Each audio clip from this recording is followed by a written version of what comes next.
and welcome to Complete Chiropractic Healthcare on the website of Dr. Greg Arnold. In today's presentation, we're going to be discussing my July 4th, 2014 newsletter, the most important thing to do between pitching starts. And if you click on this link on this page, it'll open up to a PDF which will allow for easier viewing of the newsletter. So what I started to see with my pitching students after they stopped their high school baseball seasons, they started to play for their weekend tournament teams, and they started to have arm soreness that they did not have during the school year. So why all of a sudden did this happen? How come they had no pain during the high school season, and then all of a sudden they start playing for these weekend teams, and the soreness starts to happen after they're pitching? And the simple yet very, very important answer is they stopped throwing on a daily basis. And when you play for these weekend tournament teams, and you usually only have maybe one practice during the week, which means you're only maybe throwing once a week, the kids are becoming weekend warriors with their arms.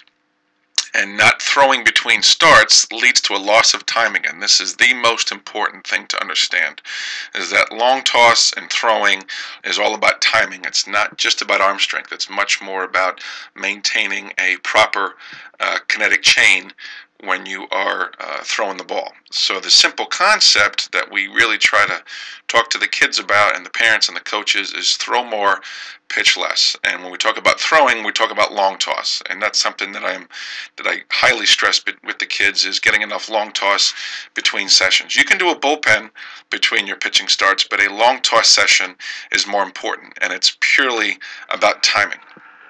Now, learning about long toss can be done if you go to my website and go to my baseball video library. And it's at the top of the page. There's a link at the top banner. And here you will find a 1-minute presentation that talks about the value of the baseball video library. And one of the segments is long toss. Why do we long toss? How often do we long toss? What's the best distance for long toss? And all of this is based on the research. And within long toss is the important concept of, well, what do I do between my pitching starts? And this is something that really isn't done properly for the kids, and this is something that needs to be understood, is putting yourself on a proper training schedule between pitching starts, and that means the proper running schedule, the proper conditioning, the long toss, the bullpen. So if you're interested in subscribing to the baseball video website, you can click here on the link, and that will take you to the online store where you can subscribe for 1 year at a time.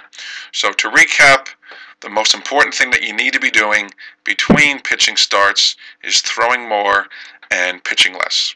So if you have any questions, you can send me an email at pitchingdoc@msn.com, or go ahead and visit my website at www.pitchingdoc.com. Thank you.